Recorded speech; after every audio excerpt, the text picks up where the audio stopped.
sa Papa Dudut Stories, ikaw ay hindi nag-iisa.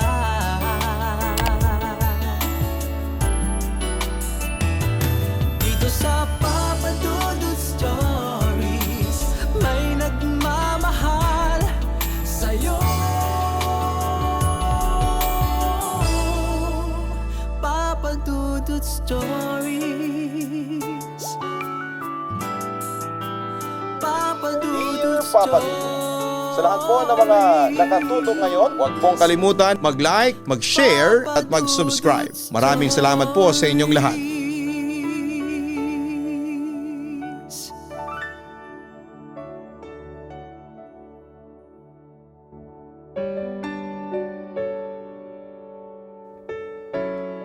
Isang magandang gabi sa inyong lahat, sa lahat ng mga loyal listeners since 2014 at silent subscriber ng iyong YouTube channel since 2022.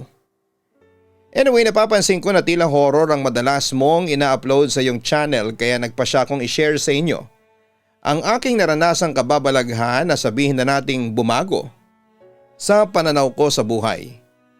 Hindi kasi ako mapamahiin noon at lalong hindi ako naniniwala sa mga paranormal beings. Pero simula na mangyari ito sa akin ay binago nito ang lahat.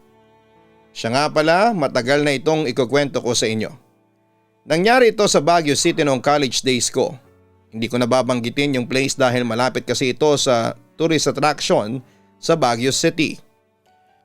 Kasama ko ang buong barkada sa apartment ko, Papa Dudut. Doon namin tinatapos yung report namin kasi medyo rush na rin at kailangan ng tapusin within 5 days before deadline noong final draft. Malapit na namin itong matapos nang maisipan naming uminom mga bandang 12:00 ng madaling araw. Bumili ng gin yung isang barkada namin na si Eric, mga 2 bote din yon. 6 kami sa grupo, Papa Dudut, 3 babae at 3 lalaki. May isang barkada kaming hindi gaanong umiinom dahil madaling malasing. Siya si Arthur, yung best friend ng pinsan ko. Siya rin yung pinaka-weird sa tropa ko kasi meron siyang third eye. Actually, kanina ko pang tinitignan at inoobserbahan noon si Arthur at napansin kong hindi siya mapalagay. Hindi siya gaanong nakikipag-usap at palagi siyang sumusulyap sa bukas na pintuan ng CR kung saan ay madilim ang loob. Pero ibinaling ko na din sa iba ang atensyon ko lalo na noong magkwento ng nakakatawang experience namin si Emelu. Anyway, mga Mascom students kami pero tanging ako lamang ang magaling gumuhit sa amin. Mahilig po ako mag-sketch. Napakagaling kong artist ngunit hindi ko ito masyadong pinapaalam sa madaming tao. Yung tipong tititigan ko lamang ng ilang minuto ay kaya ko nang iguhit ang eksaktong itsura mo. Ganon ako kagaling. Kaya nga habang nagkukwentuhan kami ay ginuguhit ko sila sa baon kong sketchpad at granite pencil. Samantala natapos nang uminom ang mga kagrupo ko nang biglang nakaramdam ako ng pagkahilo. Kahit ilang shots pa lamang ang naiinom ko. Naisipan ko biglang magpahinga. Saglit dahil bigla na lamang sumakit ang ulo ko sa alak. Sa sofa na ako humiga dahil mahaba naman yon at saglit lang din naman akong magpapahinga. Pagkalipas ng ilang sandali nang nakukuha ko na ang pagtulog ko ay napansin kong parang may dumaang malamig na hangin. Papa Dudut, nagsitayuan ang mga balahibo ko. Samantalang hindi naman mahangin noon dahil close naman ang room at hindi nakabukas sa mga bintana pero hindi talaga normal ang lamig nito kumpara sa normal na temperatura ng mga panahong yon. Bigla akong napabangon. Narinig ko pa nagkatawanan ng mga barkada ko sa kabilang kwarto. Hinayaan ko na lamang ito at hiniga ulit pero sa pagkakataong ito ay nagtalakbong na ako ng kumot habang nakaharap sa ceiling. Unti-unti na ulit kong pinakiramdaman ang tulog ko nang biglang may narinig akong boses. Ang sabi, "Hoy, gumising ka." Tunog parang nanghihingalo ang boses na parang hinihigop ang hininga. Parang giniginaw ang boses. Bigla ulit ako nagising. Pero sa pagkakataong ito hindi na ako bumangon at inisip na lamang na baka pinagtitripan ako ng mga lasing kong kasama. Hanggang sa narinig ko ulit na nagsalita ang, "Hoy, gumising ka." Bigla na akong kinilabutan noon at hindi na ako makagalaw sa kinahihigaan ko dahil sa sobrang takot, Papa Dudut. Pilit kong binabalik ang pagtulog ko ngunit may something na nagsasabing bumangon ako. Hindi na ako ito napigilan at yun nga bumangon ako sa kinakahigaan ko. Nakita kong isang babaeng itim. Itim ang suot, ang buhok at kutis. Medyo hindi ko na napansin ang itsura dahil madilim at nanlabo na bigla ang paningin ko. Dahil siguro sa spirito ng alak at nahihilo pa man ako noon. Natulala ako sa nakita ko at hindi ako makapagsalita, Papa Dudut. Hindi rin ako makasigaw o makatayo sa kinakalagyan ko. Gusto kong sumigaw pero hindi ko magawa, biglang lumapit sa mukha ko yung babae. Mga 2 inches na lang ang pagitan ng mukha ko sa mukha ng babaeng itim. Doon ko nahagilap ang eksaktong mukha ng babae. Nakangisi sa kanya. Itim rin ang mga ngipin. Nakakakilabot ang itsura. Nakalutang sa ere, nagtagal ang pagtititigan namin ng 30 seconds hanggang sa nagtalakbong na ulit ako ng kumot dahil sa sobrang takot. At bigla na din nawala ang pagpaparamdam noong babae. Tinulog ko na hanggang nagising na ako. Umaga na noon at mahimbing pa sa pagtulog ang mga kasama ko. Naalala ko ang mukha ng babae sa memory ko. Nagtimpla ko ng kape at agad-agad kong ginuhit ang mukha ng babae sa sketchpad. Nang matapos ito ay ikinuwento ko ito sa mga kasama ko ngunit pinagtawanan lamang ako ng mga ito. Lasing ka lang, kaya nakakakita ka ng kung ano-ano, ang sabi ng isang kasama namin. Papa Dudut, hindi sila naniniwala sa akin noong una hanggang sa pinakita ko ang ginuhit kong larawan ng babaeng nakita ko. Kinilabutan silang lahat lalo na ang pinsan ko. Doon ko nalaman na maski pala ang pinsan ko ay pinagpakitaan na rin ng babaeng itim na nagpakita sa akin. Pagkatapos ng pangyayaring yon ay naghanap na ng ibang matitirhan ng pinsan ko. Ngunit hindi pa doon nagtatapos ang lahat. Ayon sa mga kasama ko simula nang makita nila ang larawang ginuhit ko. 1 linggo raw silang hindi makatulog ng maayos. Nagpaparamdam raw sa panaginip nila yung babae. Nagtipon kami after ng defense at nandun pa rin ang takot. Hanggang sa naisipan naming sunugin na lamang ang larawang ginuhit ko at sabay-sabay na nagdasal. Kinalimutan na namin ang pangyayari at sabay-sabay kaming nagtapos ng kolehiyo. Hindi nga nagtagal ay nakapagtrabaho ako sa isang magandang kumpanya at doon na-meet ko ang isang lalaking magiging parte ng aking buhay. Si Renan. And to make the story short ay nagpakasal kami ni Renan after 4 years ng relationship namin, Papa Dudut. Akala namin ay magiging maayos na ang lahat sa aming buhay pero isang pagsubok ang sumambulat sa amin noon. Baog ako. Kailanman ay hindi ko mabibigyan ng anak si Renan. Nang malaman ito ng asawa ko, sinabi niyang okay lang sa kanya kahit kami lang dalawa ang magkasama. Pero Papa Dudut, kahit na hindi niya sabihin ay nararamdaman kong gusto niyang maging isang ama. Hanggang sa nagdesisyon kaming mag-ampon. At yun nga, nag-ampon kami ng isang baby girl na pinangalanan naming Chloe. Hindi naman iba sa akin ang totoo niyang ina. She is my friend, a high school friend. Ang buhay ng totoong nanay ng anak ko ay parang sa pelikula lang. Typical story na halos walang kaibahan sa kwento ng iba. Umibig, binigay lahat hanggang sa mabuntis ng kanyang boyfriend. But it ends up na halos isumpa at hindi matanggap ng mga magulang niyang nangyari sa kanya. Tinanggap naming mag-asawa si Chloe, my little Chloe is legally ours. As in lahat ng papeles na nandun ang pangalan niya ay kami na ni Renan ang nakalagay na parents. Habang lumalaki si Chloe ay mas lalo namin siyang minahal ni Renan. Mas lalo kaming nagkaroon ng drive na maging successful kasama siya. Mas lalo naming dinoble ang cravings ko ng masaganang buhay para sa kanya. Hanggang sa dumating ang kanyang ika-5 taong kaarawan. Papa Dudut, everything was perfect and lahat talaga ay masaya.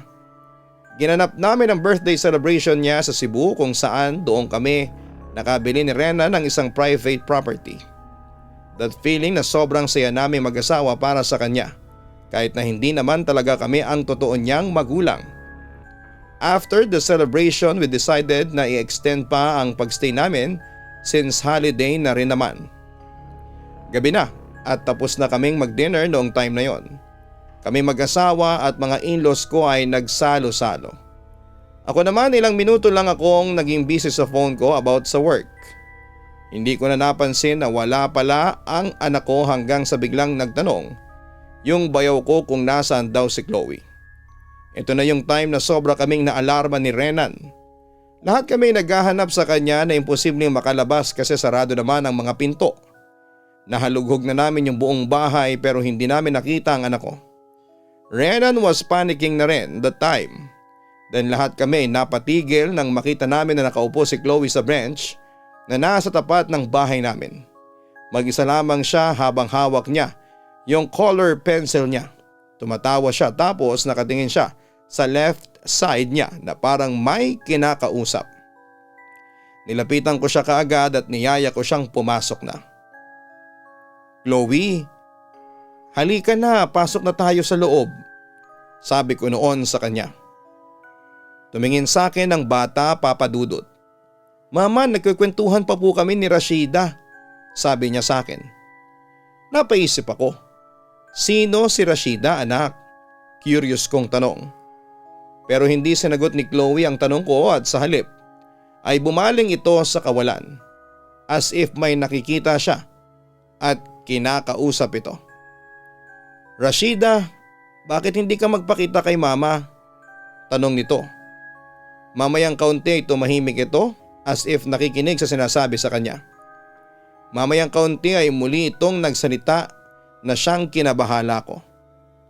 "Mama," sabi ni Rashida, "nagpakita na raw siya sa inyo nung college pa lang kayo." Kinilabutan naman ako, Papa Dudut, sa narinig ko mula sa aking anak. Ewan ko ba pero biglang pumasok sa isipan ko yung nakakatakot na naranasan ko nung college. "Chloe, anong itsura ni Rashida?" Kinikilabutan kong tanong sa kanya.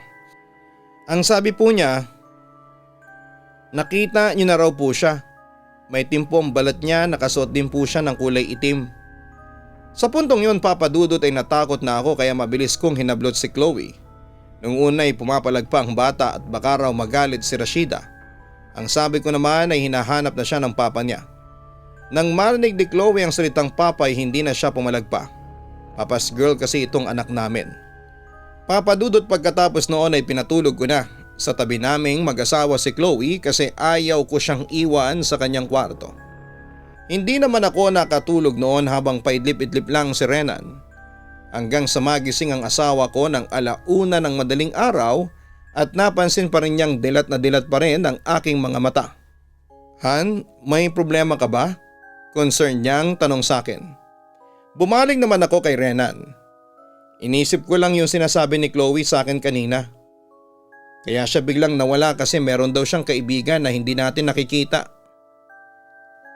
Normal lang sa batang magkaroon ng imaginary friends. Sagot ni Renan sa akin.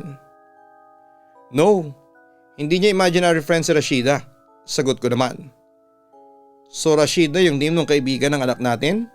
Naku-curious na wika ng asawa ko. Ang kinakabahala ko, yung itsura ng kaibigan niya ay nagmatch doon sa nakakatakot na black lady na nagpakita sa akin nung college ako. Hindi kaya sinundan ako ng black lady na yon? Pag-aalala ko. Ni-reach out naman ni Rena ng balikat ko. "Huwag mo nang isipin pa yon, Carlene. Everything will be okay." Pagpapakalma niya sa akin. "Renan, baka kapahamakan ng dala ng black lady na yon sa pamilya natin. Kailangan nating mapigilan ito. Ayaw kong mawala sa atin si Chloe. Mahal na mahal ko ang anak ko." "Don't worry, hindi mawawala sa atin ang anak mo. Ipagtatanggol ko kayo laban sa mga nilalang na gustong manakit sa pamilya ko. Pangako, Carlene, hindi ko hahayaan na may mapahamak sa inyo ni Chloe." Paniniguro niya sa akin. Pagkatapos noon ay inaya na niya akong matulog. Hindi nagtagal ay nakatulog na rin kaming dalawa habang ang anak namin ay mahimbing na natutulog sa gitna naming mag-asawa. Samantala habang tumatagal ay napapansin ko ang pag-iiba ng kilos ni Chloe. Madalas ko siyang nakikita na nagsasalita ng mag-isa. Minsan naman ay naririnig ko siyang tumatawa kapag tatanungin ko siya kung bakit ay sasabihin lang niya na wala po. Tapos ay parang babalingin niya yung mga laruan niya. at magpapatuloy sa paglalaro. Hindi ko rin maintindihan kung anong nangyayari sa kanya dahil dito ay palagi ko nang isinasama ang anak ko kahit sa pagtulog. Hindi na namin siya pinatulog sa sarili niyang kwarto at kapag natutulog siya ay palagi nasa gitna naming mag-asawa si Chloe. Hanggang isang gabi sa kasagsagan ng tulog naming mag-asawa ay ginising ako ng aking anak. "Bakit baby, nagugutom ka ba? Nawiwiwi ka ba?" Tanong ko kay Chloe. "Hindi po mama." Simpleng sagot niya sa akin habang nakatingala sa kisame ng kwarto namin. Na-curious naman ako habang medyo kinikilabutan sa kinikilos ng anak ko.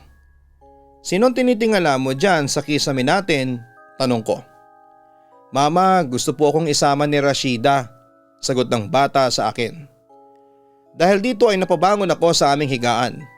"Huwag kang sasama sa kanya, Chloe. Naintindihan mo ba ako? Huwag kang makikinig sa sasabihin sa'yo." Medyo hysterical na ako ng time na yon. Nalimpungatan naman si Renan sa ingay na nilikha ko. "Carlene, ano bang problema? Bakit gising pa kayo ni Chloe?" Usisa nito. "Gustong kuhanin ng Black Lady ang anak natin." Nagpapanik kong sagot. Pagkatapos noon ay pasigaw akong nagsalita sa Black Lady na gustong kumuha kay Chloe. "Hoy Rashida, kung sino ka man, huwag mong kuhanin ang anak ko. Kung dati natakot ako sa iyo, pero kapag sinaktan mo o nilagay mo sa kapahamakan ng anak ko, humanda ka sa akin.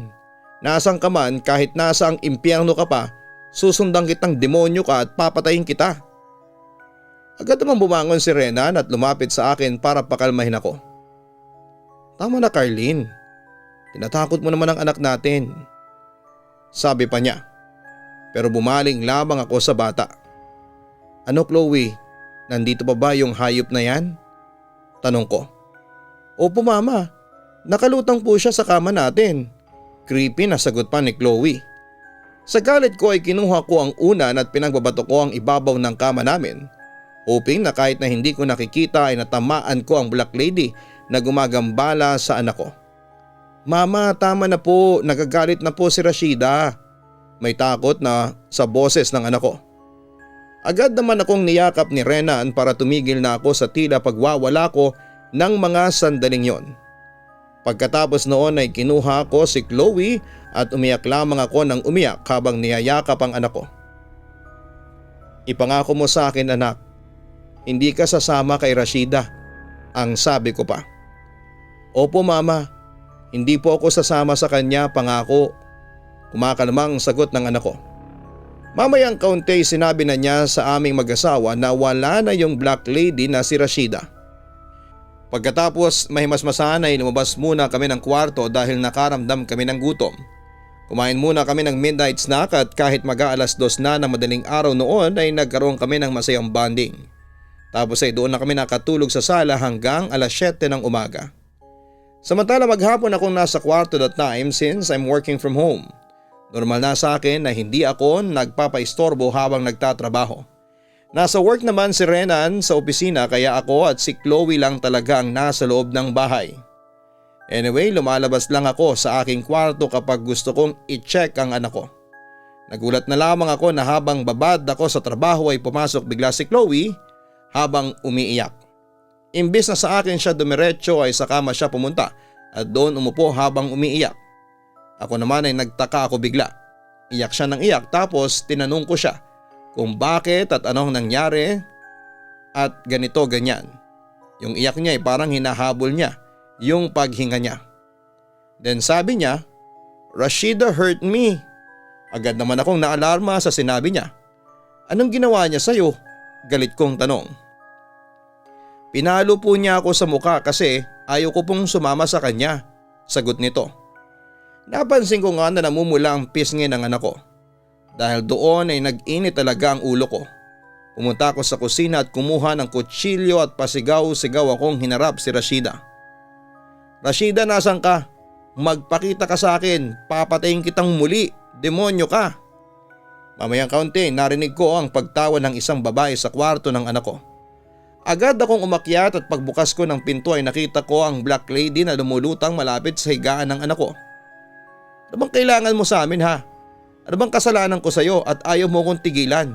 Sino ka ba talaga?" galit na wika ko. Pero hindi sumagot ang Black Lady at sa halip ay tumawa lamang ito. Pagkatapos ay bigla itong nawala.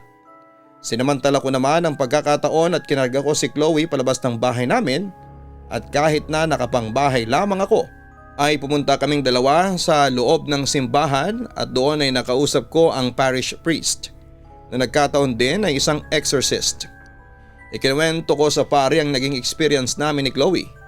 Pagkaraan ng ilang dasal at bendisyon ay in-invite din namin siya sa aming bahay at doon ay binindisyonan din ng pari ang aming bahay.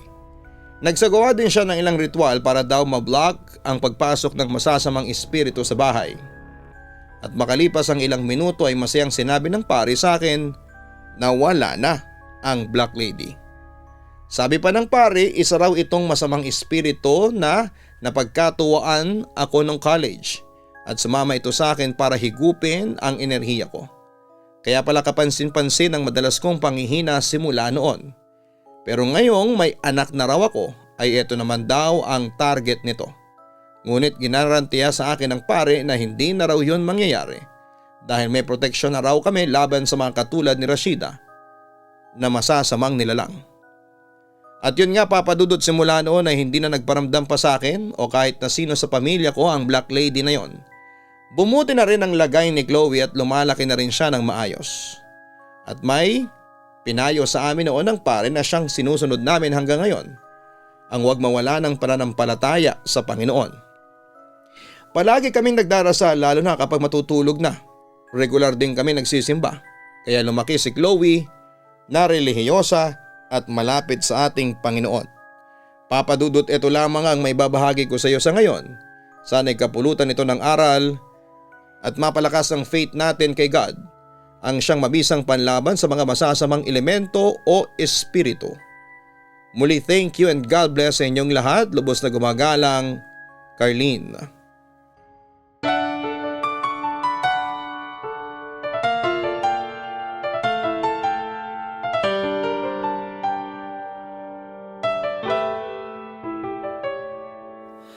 Ang buhay ay mahiwaga, laging may lungkot at saya. Sa Papa Dudut Stories, laging may karamay ka.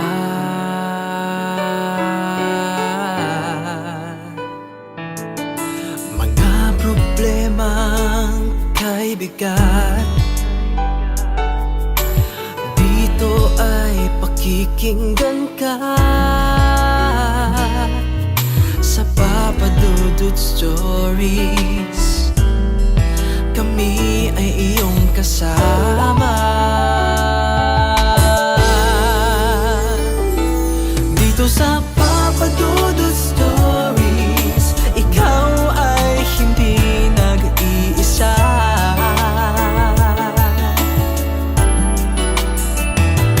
Dito sa Papa Dudut Stories, may nagmamahal sa'yo. Papa Dudut Stories,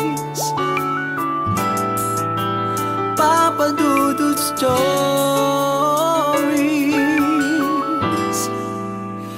Papa Dudut Stories.